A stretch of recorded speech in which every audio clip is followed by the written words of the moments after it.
kan Inara menggugat ya. Masih yang itu ya? Iya, eksklusivitas karya tanpa perundingan dan kesepakatan. Nominalnya sih tidak disebutkan. Nah, kakak gimana sih ngeliatnya nih Inara masih ngejar royalti ini? Totalnya ada 4 lagu nih kan? Ngomongin royalti sama ya, itu lagi. Kalau nggak royalti, kalau nggak mak gue. Aduh Tuhan, nih ya gue ngomong lagi. Kayak gue ngomong yang terakhir aja deh, ini pusing ngomongin. Jangan dong bang. Enggak, ngomong jujur, ntar gue mati ya. Enggak bercanda. Maksudnya gini, untuk royalti, walaupun gue bukan kuasa hukum, walaupun gue juga bukan orang hukum, tapi setidaknya gue juga bisa menilai gitu loh. Kita juga tahu. Artinya gini, royalti itu melekat pada sang pencipta yang buat itu. Itu yang pertama. Nih ya, untuk netizen, ini ngomong apa, nyerang katanya gini. Nih Kak Feby udah mulai merapat lagi sama si Mami nih. Mau nyerang Inara. Lucu ya. Emang nyerang mau ngapain? Emang kasus apaan, say? Dengerin, bukan nyerang. Kalau yang harus dilurusin, gue lurusin. Kalau yang nggak bener, kalau yang nggak adil, ya sorry. Kan gue pemberantas keadilan. Ya jadi gue pasti ngomong. Nih untuk balik lagi, untuk royalti itu beda sama harta gono gini dan warisan. Garis bawahin ya netizen, pinter sedikit belajar. Lu kan orang pada punya nih ya, pada punya temen lawyer atau saudara atau orang kuasa hukum atau apapun, dan lu juga pasti kenal kan yang namanya seniman apa ya, apa sih namanya, satu kata gue ngomong jadi lupa, punya teman, gue jadi ngomong jadi lupa, apa sih? Ya, kalian punya teman atau punya saudara musisi, kalian bisa tanyakan ya, pinter dikit coba tanya mengenai royalti. Royalti itu melekat pada sang pencipta yang buat, apalagi Virgon bukan hanya buat, tapi Virgon juga nyanyi.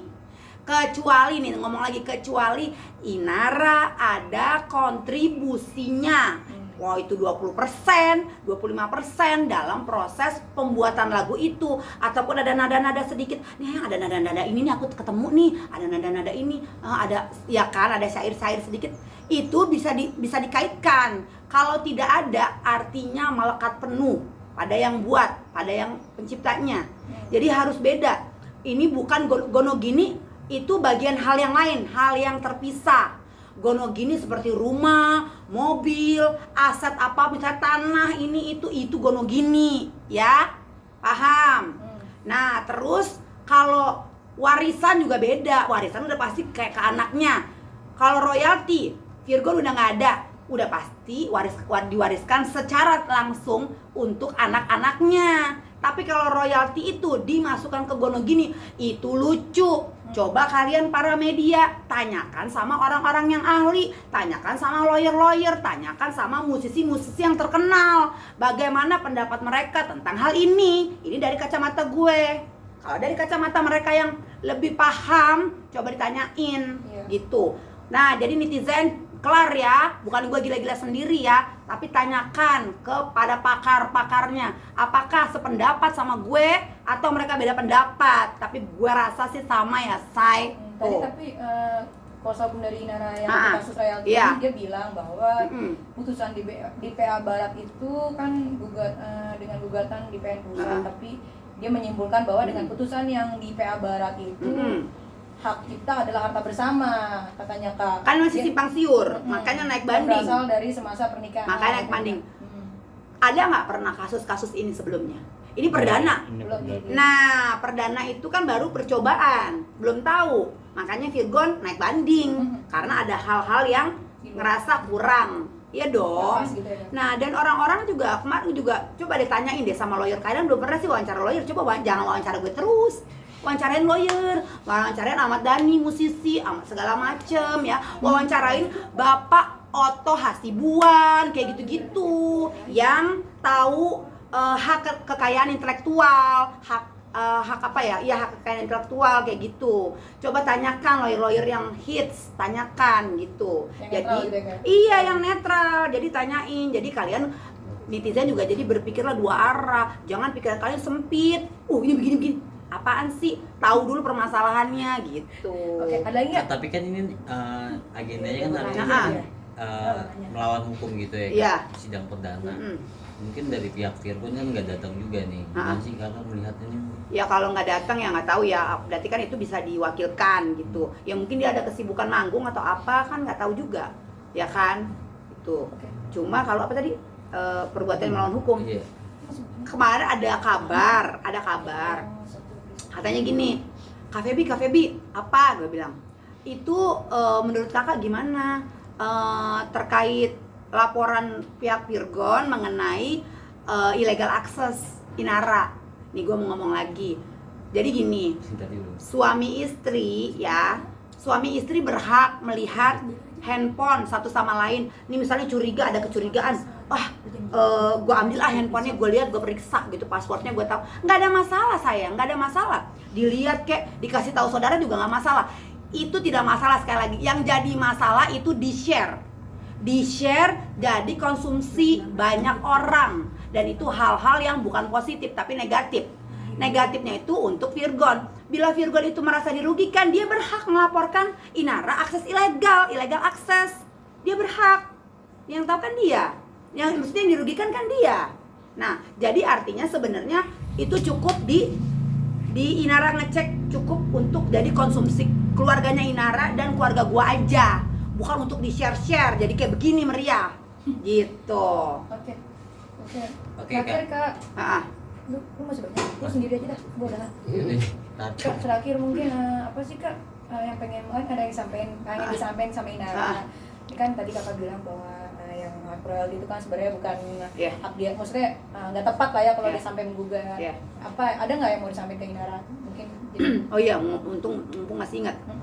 Kalau dia misalnya gini, ngomong baik-baik ya, secara kekeluargaan nih, gue ngomong udah berulang kali. Misalnya gini, Gon atau Yang, bahasanya dia panggilannya apa deh tuh ya. Misalnya Gon gitu, aku kan nemenin kamu hampir 10 tahun, kan kita udah menghasilkan 3 anak. Minta tangannya di bawah, balik lagi, bolehlah aku ada bagian sedikit aja, tapi tidak di apa ya,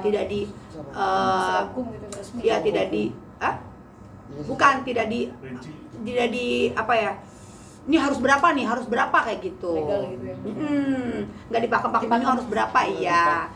Terus itu pun kebijaksanaannya Virgon, kalau Virgon mau ngasih gitu. Tetapi kalau royalti itu kan seumur hidup. Nah itu gue nggak setuju gitu. Dari kacamata gue nih, gue nggak setuju, karena beda lagi itu kasusnya. Royalti nggak ada hubungannya gitu, nggak ada hubungannya dalam rumah tangga. Kebijakan Virgon. Kalau Virgon nih mau ngasih umpama nih ya udah nih, saya thank you gue, lu udah nemenin gue juga. Ya udah, inspirasi kan bisa datang dari mana aja. Ya udah, misalnya gue kasih misalnya nih udah 500 juta, udah putus sekali, itu gue lebih setuju, lebih sportif gitu. Tapi tidak untuk royalti yang bagi dua yang gini, enggak lah. Cobalah nanti kita ikutin aja, kan ini masih berlanjut ya kasusnya. Coba kita ikutin sampai sejauh mana sih. Dan kalian jangan lupa ya, minta pandangan kuasa hukum dan para musisi. Coba kalian minta, jangan gue mulu diwawancarain, oke? Benar. Iya, jadi biar imbang gitu. Ada lagi? Sudah diatur bahwa siapapun yang men-share hal-hal negatif kan udah diatur undang-undang ITE. Ya kalau masalah itu gue cuma bisa kasih pandangan cuman sampai di situ gitu, karena gue bukan kuasa hukumnya. Jadi kuasa hukumnya yang lebih paham. Tapi kalau misalnya mengenai akses ilegal itu ya bisa jadi karena kan dia mengupload, dia men-share, dia mempublikasikan, dia begitu. Jadi banyak tahu, dan hal-hal yang di-spill yang kayak begitu.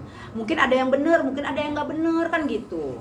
Ya jadi ya terkait illegal access ya ikutin aja, masing-masing aja bagaimana menyikapinya gitu. Lawyer ketemu lawyer gimana itu bisa ditanyakan gitu. Gue cukup sampai di sini statement dari gue, karena itu udah bukan bagian gue lagi. Oke, nggak balik lagi nih ke hak royalti ini. Mungkin kan dari ketika waktu Virgon menjual hak ekonomi itu kan tanpa ada kesepakatan Inara ya kan? Padahal kan tanpa ada kesepakatan Inara dari dua belah pihak gitu. Tapi dari pihak Virgon dan dua tergugat lainnya nih menjual itu tanpa kesepakatan. Gimana gitu Pak? Gimana menjual? Menjual kesempatan hak ekonominya sendiri nih. Jadi gini, Kalau ini pandangan lagi ya, pandangan, kalian jangan sampai salah lagi. Pandangan, kalau dalam rumah tangga misalnya ada omongan, kan sebatas omongan. Apakah pada saat itu ada perjanjian mereka? Ngerti nggak? Bukan perjanjian. Kalau Virgon iya perjanjian sama labelnya, masalah royalti, masalah ini. Kan artisnya Virgon, penciptanya Virgon, yang bikin perjanjian ya label dan Virgon, nggak ada hubungan sama Inara. Beda lagi. Kalau Virgon dalam waktu rumah tangganya mungkin ada omongan ya ntar yang gini gitu kan, itu kan orang manusia itu hari demi hari itu berubah maksudnya tergantung dari permasalahan terus seperti apa kan gitu ya. Itu yang diomongin juga gua nggak tahu, apakah mulutnya itu ngomongnya apa kan nggak tahu yang diomongin, tapi sebatas omongan ya beda. Lu nggak bisa pegang orang besok kita jalan-jalan ke luar negeri ya semuanya, oke ntar gua ajak, tiba-tiba bulan depan gue nggak mengabulkan itu, terus kalian menuntut gue gitu. Dasarnya apa? Kan itu janji aja, omongan. Ya nggak bisa lah, itu bukan jadi dasar. Yang jadi dasar itu ya harus, kecuali dia bikin perjanjian pranikah, sebelum nikah ntar begini ya, bunyinya ntar begini nih, ntar royalti masuk dalam gugatan ya, begini, itu beda lagi ceritanya gitu. Ini kan enggak, jadi kita ikutin aja ya. Ini kan ada 4 lagu ya kak, yang dimenangkan nama Inara ya. Terkait royalti ya. Yang Surat Cinta Untuk Starla. Mungkin kakak sendiri tahu gak sih kalau Inara ini di balik itu ada kontribusinya gitu? Nggak ada, kalau Surat Cinta nggak ada sama sekali. Justru Surat Cinta itu untuk mantannya Virgon, jujur. Untuk, jadi gini, Virgon buat lagu paling terlama itu dari semua lagunya dari awal sampai akhir itu yang berjudul Surat Cinta Untuk Starla. Itu dibuatnya berapa tahun panjangnya, dikit, sepenggal, nemu nada dikit, disimpan lama banget. Nah itu ada berapa persen, gue nggak bilang semua ya, ada berapa persen dari mantannya gitu. Tapi karena berhubung udah putus sama mantannya, ya lagu itu akhirnya sudah semakin hampir sempurna, digantilah supaya abadi, digantilah. Mereka kan pernah ngomong nih, kalau nanti anaknya cewek kita namain ini Starla, kalau cowok ini. Nah, digantilah lagu itu supaya abadi gitu. Jadi namanya Surat Cinta Untuk Starla. Masa Surat Cinta untuk mantannya dia, keenakan dong mantannya, mantan terindah dong. Gitu. Diganti jadi Surat Cinta Untuk Starla. Tapi kan itu artinya inspirasi itu bukan dari Starla. Makanya tadi Inara bilang mengenai inspirasi. Contoh, Virgon bikin lagu pedih, inspirasinya adalah gue. Virgon bikin lagu Sekuat Hatimu, inspirasinya gue dan Mami. Kok gue gak dapet royalti sih? Seumur hidup dong, samaan dong sama Inara seumur hidup. Bisa aja misalnya gue gitu, lucu kan? Terus inspirasi itu lagi Virgon dapat lagi dari mantan-mantannya juga. Terus mantannya ada gak dibagi? Kok ngalirnya ke rekening Inara? Kok buat kasih makan Inara sama anak lagu itu? Tuh gimana tuh? Kalau mantan yang terdatang, wih inspirasi dari mantan nih, dapat dong royalti. Ya itu cuma contoh ya netizen, cuma contoh. Jadi kalau inspirasi itu gini, kulihat ada tembakan, terus tembakan itu terus nuntut gitu, ya kan nggak mungkin. Inspirasi dari buku, dari pohon, dari mana lagi, kan bisa banyak. Jadi ya makanya balik lagi, mudah-mudahan secara kekeluargaan gitu. Secara kekeluargaan artinya mudah-mudahan bisa diselesaikan. Misalnya pun Inara mau minta, sekali lagi minta baik-baik, tangannya di bawah, nggak usah dipakem-pakemin harus berapa. Itu sih menurut gue lebih etis kayak begitu. Kalau dari lagu lain ini kan mungkin kayak dari Bukti. Kalau Bukti memang itu untuk Inara. Ini ya inspirasinya maksudnya. Bukti. Kan Bukti, iya. Orang yang sama itu inspirasi benar Inara. Terus saat dia mengerti itu inspirasi untuk anak-anak, benar. Tapi kan inspirasi lagu Surat Cinta Untuk Starla bukan. Dan inspirasi lagu yang lain juga ada dari gue, dari Mami. Terus kok gue gak dimasukin royalti sama Mami? Nah jadi beda gitu. Ini memang kisru. Makanya tolong deh ditanyakan sama pakar-pakar gitu. Kan ini gue udah ngomong nih dari versi gue. Nah coba ditanyakan dari sudut pandang para musisi yang hits dan kuasa hukum yang benar-benar mengerti akan hal ini, pandangannya bagaimana gitu. Nanti baru wawancarain gue lagi ya, kalau udah pandangannya mereka apa, baru ketemu. Jadi nggak kisru gitu. Kan capek juga ya, lelah juga loh. Ngomong begini, ngomong begitu pusing. Jadi ya udahlah, udah nggak peduli juga omongan netizen apa ini begini begitu, udah kebal. Jadi ya kalian ikutin aja, kalian nggak paham, yang paham kita, pelakunya kita, jadi kalian ikutin aja gitu. Oke, Kak. Gerah. Lanjutannya kan mungkin hubungan Virgon sama Mami Eva gimana sih? Oh itu, hubungan Virgon sama Mami Eva. Yang pertama, mungkin dalam waktu dekat ini gue sama Virgon mungkin mau dimediasi untuk ketemu ya, tapi tidak sama Mami dulu. Nanti kalau takutnya apa, bukan nggak mau, tapi lebih ke gini loh, gue orang yang lebih bisa netral, jadi bisa masuk dulu nih ke Virgon, maunya apa, kita udah sefrekuensi, udah sepemahaman, udah kepala dingin juga, baru pelan-pelan Mami. Kenapa dia belum mau sama Mami? Karena kasus Mami sama Mayong masih berjalan gitu loh. Ngerti nggak? Drama-drama Mami sama Mayong lah, inilah itulah apa, masih berjalan. Jadi mungkin Virgon punya pemikiran sendiri. Artinya gini, nggak mau sia-sia terketemu udah begini terus masih ada gonjang-ganjing begini, dia nggak mau. Virgon karakternya gitu. Virgon lebih lama untuk lebih lama untuk apa ya? Untuk ngomong lagi, untuk memaafkan. Dia butuh waktu. Kalau gue karakternya cepet. Lu sekarang bikin salah nih, ini 2 hari lagi lu datang sama gue. Sorry tapi dari hati ya. Sorry Kak, kemarin gue tuh nggak sengaja. Lu meyakinkan gue, kelar urusannya 2 hari. Udah kita sini kita ngopi bareng. Udah ketawa-tawa. Itu karakter gue begitu. Selesai. Gue ngapain disimpan lama-lama, ya kan? Nggak penting. Yang ada jadi sampah, yang ada jadi toksik, nggak penting. Jadi segala sesuatu ngomong aja langsung gitu. Ya kalau gue sih gitu ya. Kalau Virgon lebih ke disimpan, akhirnya nggak kelar kan? Nggak, yang Virgon mau sampein ke Mami kan akhirnya ada yang nggak nyampe. Jadi lebih baik disampein, meskipun itu awalnya nanti apa ya sedikit bergejolak gitu, nggak apa-apa. Itu lebih sehat hubungan begitu. Kalau hubungan pacar juga kalau nggak ada berantemnya juga kurang bumbu, say. Gitu. Datar, monoton, nggak enak. Sama juga kalau kita semakin apa ya, ada selisih, ada ini kan justru dari situ kita bisa tahu satu sama lain gitu. Maksudnya apa gitu, saling lah intinya. Pokoknya harapannya mudah-mudahan ini si Mami sama Mayong cepet beres dan urusan gue sama Virgon sama nyokap gue juga cepet beres. Itu aja. Kak, tapi kan kemarin absen kayak Virgon absen. Pas Natal. Virgon Natal udah 2 kali, nggak 2 kali Natal nih, maksudnya yang tanggal 25 ini sama tahun kemarin gitu. Kalau tahun ini jelas alasannya Virgon nggak datang, mungkin ada masih belum clear kan sama Mami kan gitu. Kalau sama gue sih udah WhatsApp, walaupun kita WhatsApp belum yang mencair ketawa-tawa, belum yang kayak gitu, cuman kan artinya udah lebih baik, udah mau komunikasi lagi gitu. Mudah-mudahan makin baik. Maksudnya udahlah, coba lebih mengerti. Waktu kakak marah sama Mami dulu, ada masalah, kakak nggak pernah loh nyetop uang bulanan Mami. Apapun yang terjadi, kewajiban kakak tetap berjalan, meskipun ada amarah, meskipun ada apapun. Itu yang gue sampein ke adik gue sih itu. Ya cuman mungkin dia nggak langsung kirim hari ini juga, yang pelan-pelan nanti berapa hari lagi gue WA lagi. Tapi pernah lo tanya nggak sih Kak, kondisi dia itu gimana kan?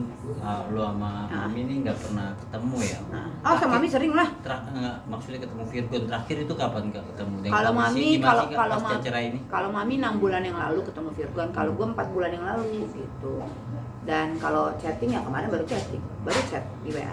Mungkin ada lo pertanyaan nggak pas dia pasca cerai gitu, ada yang perubahan nggak sih, ada ya lebih ke gini aja sih, sehat-sehat ya, kakak tahu lo lagi banyak masalah, mungkin butuh waktu, mungkin kemarin juga kakak terlalu keras gitu kan, tapi kan lo tahu Gon, segitu gue tulusnya sama lo ya, segitu gue care sayang yang malu, segitu juga gue marahnya, saking gue tulusnya marahnya pun gue tulus kayak gini, kayak gitu. Jadi dia tahu lah hati gue, dia tahu banget, tapi dia marah ke gue tuh nggak terlalu, dia marahnya ke Mami. Kalau ke gue dia tahu, ya mungkin paling cuman apa ya, mungkin cuman ya kakak ngomongnya agak pedes kan gitu. Tapi kan yang gue omongin semuanya bener, nggak ada yang gue ngomong di luar jalur gitu, nggak ada. Gue ngomong sesuai fakta aja. Cuman dia berantem sama Mami dan Mayong ini, itu intinya. Ya jadi balik lagi, mudah-mudahan deh ini cepet-cepet bisa lebih baik. Jadi Virgon mudah-mudahan bulan ini dikirimin lagi bulanan nyokap gitu. Terus kan ini kan naik banding lagi kan. Ya jadi udahlah, gue pikir bilang juga sama mami, udah dia fokus dulu aja naik bandingnya, fokus dulu aja. Kan karena naik banding itu kan otomatis kan pasti kan keluarin duit lagi kan gitu. Jadi biarin dia fokus dulu sama hidupnya, nanti baru pelan-pelan mobilnya itu nanti Feby sampein ke Virgon supaya mobilnya diturunin gitu. Tapi yang pertama bulanannya dulu aja, nanti mobil sambil berjalan kan masih kesel juga, pelan-pelan. Kalau langsung gitu namanya orang marah, disuruh beliin mobil, lu mau nggak kalau lagi marah lu kasih mobil orang orang tua? Kan belum tentu, walaupun anak ya kan, beda lagi. Yang mudah-mudahan pelan-pelan, mudah-mudahan bulan ini segera dikirim. Pokoknya kan Gon, intinya apa yang gue omongin itu untuk kebaikan gitu, untuk kebaikan lu, untuk kebaikan mami. Di sini gue supaya kita kompak lagi gitu loh, supaya kita baik lagi seperti dulu. Ingat kenangan-kenangan kita yang dulu Gon, sebelum lo ada duit dulu gimana kebersamaan kita. Jangan hanya karena ada satu titik jadi rusak semua. Coba ingat kebaikan mami, ingat pengorbanan mami, ingat juga pengorbanan kakak, ingat kita dulu bertiga-tigaan seperti apa. Itu intinya. Gue cuma pengen ya, intinya gue cuma pengen lu bisa lebih peduli lagi, bisa lebih sayang, bisa lebih memahami mami. Begitu juga dengan mami, bisa lebih memahami anak-anaknya. Yuk kita saling bergandengan tangan yuk kita saling introspeksi diri dan memperbaiki yuk. Kalau bukan kita siapa lagi? Nggak bagus juga kita ngomong di media berkepanjangan gini gitu, nggak ada ujungnya. Nggak malu apa kalian? Yuk kita tanpa media, kita ketemu, kita ngomong baik-baik. Nanti kalau udah clear kita ketawa-tawa, kita happy, kita senang, kita udah ngomong gitu loh. Jangan sesuatu nyampeinnya di media terus, kan nggak bagus ya, karena komunikasi yang kita buruk gitu. Yuk kita bergandengan tangan. Kalau gue doang, kalau mami doang sama gue juga nggak bisa, karena kita bertiga, kita juga yang selesain bertiga gitu. Kalau berdua doang, elunya ketinggalan, nggak bisa. Yang mudah-mudahan semuanya cepat selesai, harapannya itu aja. Oke. Kak, perubahan signifikan yang lain mungkin ada gak sih Kak selain makasih ya, sampai ketemu. Selain Ini kayak buat stok nih banyak nih. Ini sekali lagi Kak, perubahan signifikan lainnya mungkin ada gak sih Kak selain sifat ini kan Kak, info dari netizen nih finansial Virgon tuh lagi turun nih, benar gak sih Kak gitu? Gini, kalau finansial lagi turun, kemarin waktu awal turun ya, waktu awal banget kasus Sinara, otomatis kena dampak dan pemasukan jadi kurang. Job-job yang tadinya masuk ada yang di cancel karena pemberitaannya yang sangat merugikan, yang jelek, yang nggak bagus. Tapi kesini-sini udah mulai normal gitu, udah mulai normal, tapi pengeluaran banyak ya, karena kan kasusnya juga nambah lagi durasi, nambah lagi, otomatis yang dikeluarin juga nambah. Belum lagi gugatan sana, gugatan sini. Sebenarnya ya kasihan juga sih kalau ngeliat adik gue gitu ya. Cuma mungkin dia punya cara sendiri juga untuk menyikapi ini. Ya intinya satu saat, sekuat apapun lu Gon, sebisa apapun lu, tetap lu butuh keluarga. Ya namanya keluarga bisa menerima dalam keadaan lu apapun. Teman-teman lu, istri lu, mantan pacar lu itu kapanpun bisa meninggalkan lu. Tapi yang namanya keluarga, lu mau nggak ada banget juga ya, lu mau susah juga, tetap yang namanya keluarga tuh selalu terima lu, walaupun agak sedikit nyinyir tapi tetap terima. Jadi prioritasinlah keluarga, karena dimana kondisi lu nggak baik, keluarga lah tempat lu berpulang. Terakhir mungkin yang sejauh ini berarti Virgon itu setelah pasca kemarin tuntutan dan lain-lain awal itu emang jobless gitu ya kan? Sekarang berarti udah normal bagaimana? Udah normal, udah lumayan baik juga. Terus tapi ya itulah ya, karena ada banyak yang dikeluarin juga ya, jadi masih ya mungkin dapat dari sini nutupin yang sana, masih kayak gitu. Untuk royalti mungkin Virgon sendiri udah siap banding apa udah mengikhlaskan aja nih kan? Enggak lah, kalau mengikhlaskan enggak lah. Selama itu masih bisa diperjuangkan ya diperjuangkan kan gitu. Nanti ketok palunya apa ya itu berarti yang sah kan gitu. Ya kita ikutin aja deh. Masalah royalti ini kan masih berlanjut.